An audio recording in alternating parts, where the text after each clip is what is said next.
It is great to have you back here at Coin Lady channel. The SEC is attempting to bankrupt Ripple with a $2 billion remedy in the SEC versus Ripple lawsuit, which just broke in the last couple of hours or so. Ridiculous as all get out. Bring me the people who were affected by Ripple's actions.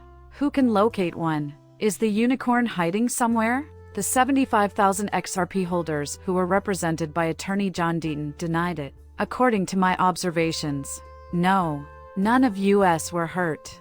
Because of this, the judge ruled that XRP is not a security. On the other hand, the judge also determined that Ripple engaged in some illegal transactions. The SEC is arguing that the company shouldn't be penalized $2 billion, a sum that, seriously, Ripple simply does not have, during the remedies phase of this case. By Brad Garland's house. I overheard them boasting about their massive bank account balance of about $1 billion.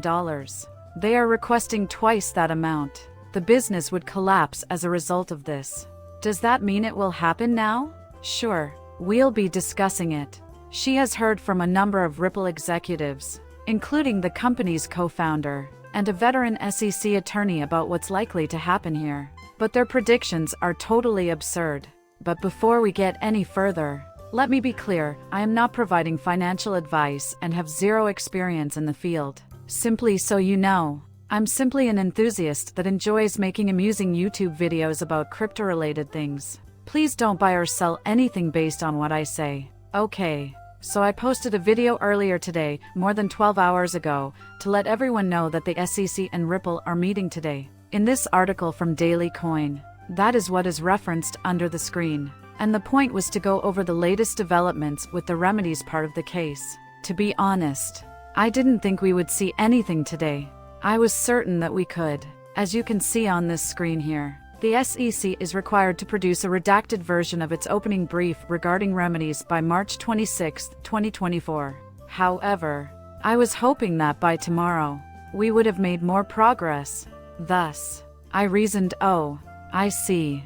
They might be able to submit anything today, but tomorrow is more likely. So far, I haven't seen any official filings from the SEC. Therefore, that is likely to happen tomorrow. However, executives and lawyers from Ripples began discussing what the SEC will be selling for $2 billion. Wow, I can't believe that. This was something we were prepared for. A post from March 22nd is this. A member of the XRP community and an attorney, James K., has filed a briefing document and supporting materials pertaining to opening remedies under seal with the SEC. These documents are still under embargo. No later than Tuesday, March 26, 2024, will the public redacted versions be filed. So, by tomorrow, we will be able to observe that. Look at what Stewart has already stated. Though, Stewart has already received the information I shared with you from the attorney who filed the lawsuit. This is, of course, the chief legal officer of Ripples. So, he's Ripple's go-to in-house lawyer. According to him, the SEC requested $2 billion in fines and penalties from the judge. And you'll see that when the brief is released tomorrow. Personally, I don't think this will go beyond $2 billion. That is absolutely absurd. In my opinion, the judge would never rule in that case. In my opinion, if that were the punishment, though, Ripple wouldn't exist. Regarding the essential and crucial matter, the standard legal standing of XRP, I fail to understand how they managed to do the SEC while losing the case. That went to them, and they persist in their efforts to undermine Ripple. It's simply that these individuals are among the most despicable on earth. I see it keeps going like that. We will submit our response next month. Yet, as we have all witnessed on several occasions, this is a regulatory body that consistently engages in misleading trades and comments. Instead of strictly enforcing the law, the SEC's obsession with punishing and intimidating Ripple and the industry as a whole shows no signs of abating. I think that's about correct. So, I emailed Stuart Otter about it right before we shot this video. Plus, I already mentioned that is totally unacceptable. Although Ripple did not cause any harm, the SEC did. So, if anything, the SEC ought to be announcing a $2 billion fine. I personally do not desire such a sum, as it is simply taxpayer money, but you get the idea. After Stuart Alder's boisterous thread was uploaded on House, Breger made the following statement. Judges have reprimanded the SEC for its flagrant misuse of the authority granted to it by Congress, and Gensler's frequent violations of the law have not gone ignored. The debt box case is that. By the way, that is a remark about the flagrant misuse of authority that Congress granted it. There's a judge who said that. Life is like that. It's true what the judge said regarding the SEC, a government body. Then he goes on to add that the Ripple case is about keeping one's word and acting in accordance with the law. It is understood.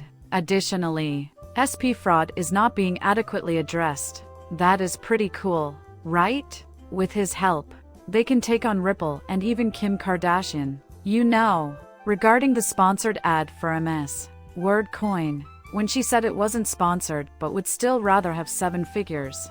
You can try that, but you're no match for the cucumber-speaking scumbag who pulled off that scam. Sam cooked bacon. That one eluded you, Gensler. However, this is all taking place.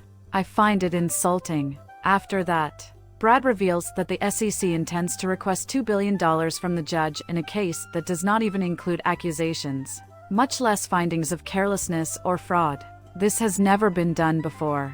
When we respond to this spot on Brad Garland's residence, we will continue to expose the SEC for what they really are. I wrote to him, expressing my disapproval of the SEC's demands and remedies, particularly considering that no harm was done. I also reminded him that in their initial court lawsuit in December 2020, the SEC had initially claimed something like $2 billion. Also, I didn't verify that original legal lawsuit from December 2020. Well, that's pretty much it.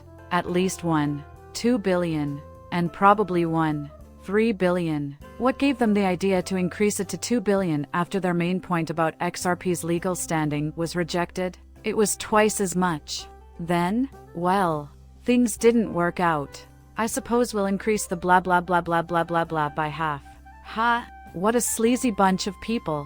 This is what Chris Larson, co-founder of Ripple and Brad Garland House, commented on X. Ginsters after reposting something that Brad had published. Chaos has ensued in SEC. In an election year, the fact that the SEC believes it is above the law on its own is going undetected and is causing the US to fall farther behind other G20 countries. In a word, yes. Based on what Jonathan stated and what Stuart revealed, the SEC lost the Ripple case and its main arguments. It only won because it failed to register investment contracts with a handful of institutional investors. This information was reposted from John Dean's Crypto Law. Repairs will be required at a rate of 300% or more. The purpose here is not to safeguard investors. Lucy's vengeance is at the heart of it. That is absolutely correct. Because these are Satan's offspring. These scumbag attorneys. The proposed $2 billion in fines and penalties, or whatever you want to call them, in the remedies section of this lawsuit is totally illogical and without any fair basis. By a wide margin. Brad, we know the SEC overreaches in crypto case regard cases regardless of the notion of simply applying the law, Attorney Bill Morgan said, reposting what Brad Garland House had said. We also know that its goals in this action extend beyond purely legal ones. Therefore, we can safely assume that it will not receive $2 billion. In its brief, it seems to have argued that a hefty fine is necessary to discourage Ripple's and XRP sales after the summary judgment and complaint. It wouldn't shock me in the least if that's accurate. We're excited to share the news with you when we find out, which should be tomorrow, as soon as we uncover their true arguments. However, it will be nonsensical. In any case, a horse party without in substance, filled with meaningless babbling and chit-chat. Oh, that's personal? I just can't fathom how the judge is going to read those. Okay, I have considered it. No way. That is definitely not going to happen. Who is so dim-witted? The following is a post by attorney Mike Seelig. Ripple is allegedly facing a $2 billion fine from your SEC for infractions of strictly technical registration requirements. The agency's true intentions toward lawsuits are now readily apparent. Insolvency rules it.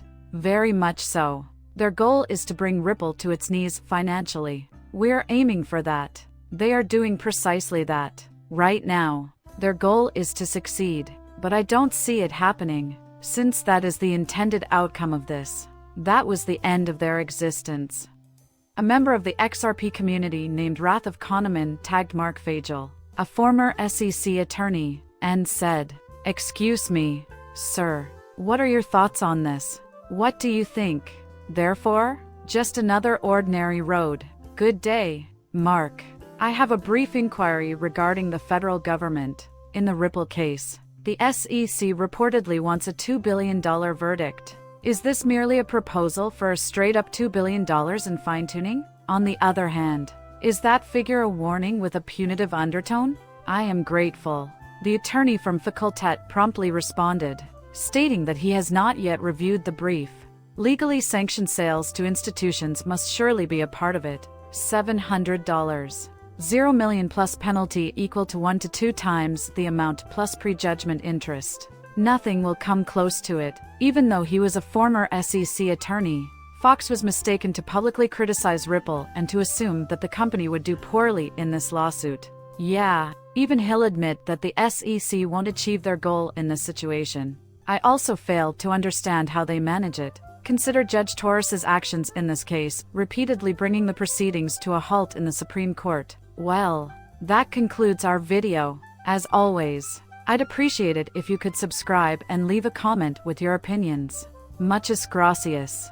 Depart.